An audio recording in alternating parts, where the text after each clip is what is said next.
Hello there my friends, I bring a super exciting video today because I took this roll of ilford Delta 3200 with me to the airport and I put it through the X-ray. So we will see once and for all if this affects the pictures or not. So keep watching to find out. So just to give a bit of context of the reason why of this experiment. So first of all, this is the highest ISO film you can find.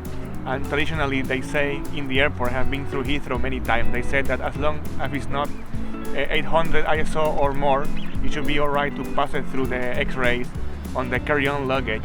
But apart from that, apart from the fact that this is the highest ISO film we can find, I also put it through the new generation of CT scanners.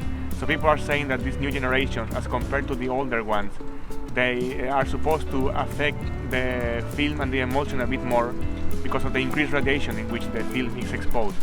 So I will put this roll on my Pentax MX. It's a sunny day today here where I live, and I will shot the whole roll and then we will go back home, develop it, and then we will find together if the pictures are good, if they're bad, or if they're affected by this, at least we will be able to see if they're still usable or not. So stay tuned.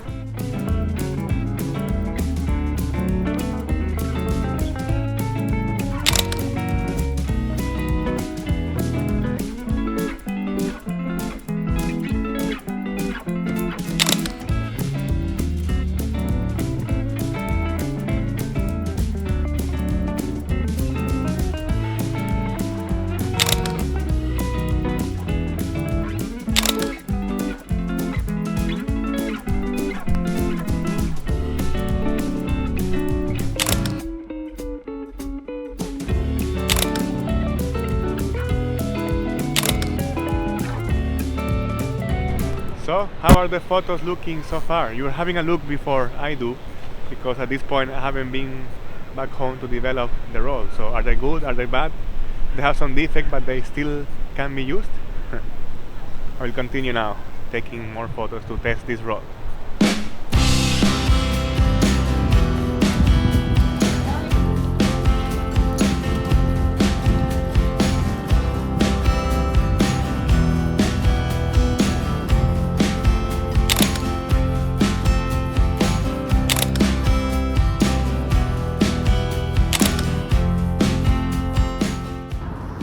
For this test, I exposed the film at 1600 ISO. That's normally the speed that I use for Delta 3200.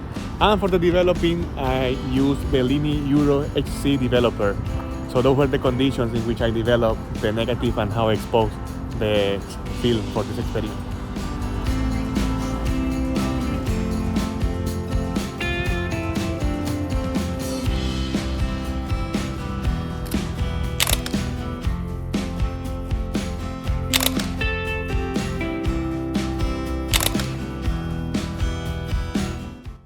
That was a really interesting experiment. I really enjoy doing this, but now it is conclusion time. And I think that we can all see, it's very obvious, right? So the X-ray did affect the film emulsion.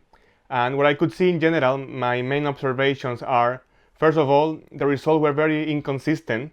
So some images, they are kind of okay exposed, you can see an homogeneous image, but most of them, the left part of the image, you can see what is there, but then the right one was completely gone. So it looks like the X-ray basically hindered the ability of the film to capture information in some instances. And the reason why I think the frame was kind of half was kind of okay and the other portion, the right portion, was not, I think it's because these machines, they supposed to allow the security at the airport to build a 3D image of what is inside of people's luggage. So these new CT X-ray scanners, they kind of irradiate the film in different angles and different kind of positions. And I think that's why, because of the relative position of the film and the X-ray, probably that's why we got that kind of difference between the left portion and the right portion of the image. Then the other thing was that it became very, very grainy. So I know that this is a 3200 ISO film, so we expect to find some grain. But this amount of grain is not normal for this emulsion, and in particular for the developer that I use, the HC. So this is as well something that the X-ray affected the image.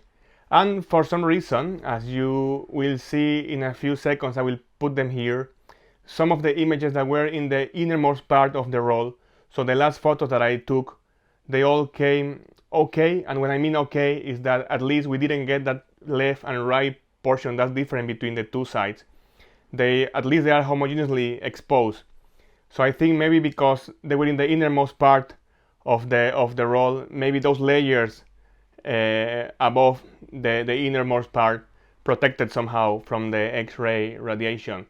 So yeah, it seems like for the ISO film 3200 and this new generation CT scanner, we do have to be careful.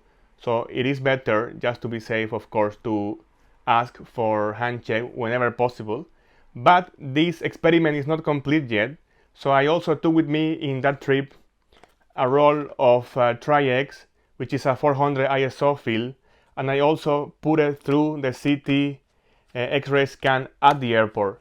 So now the next step will be to again go out there, shoot this roll, and see if the CT X-rays affect a lower ISO film. And I think after we do that one, maybe we can conclude better if this is something to worry about for lower ISO film. I'm not planning to do this video very soon. I have some other videos planned before that, but if you're really interested in that, let me know in the comments. And if I have enough comments saying that you want to see these results as soon as possible, then I will change my plans and I will shoot that video first. So let me know. Well, that was all for today. I really hope you enjoy it, that you learn something new as usual. That's always what I want to achieve with my videos. And I will leave you now with these two other videos that also talk about using different film stocks and comparing them. I really love this kind of feature of analog photography that allow us to explore different film stocks and look. Well, that's all for today, and as I always say, go out there, make something beautiful, and I will see you guys on the next one. Take care.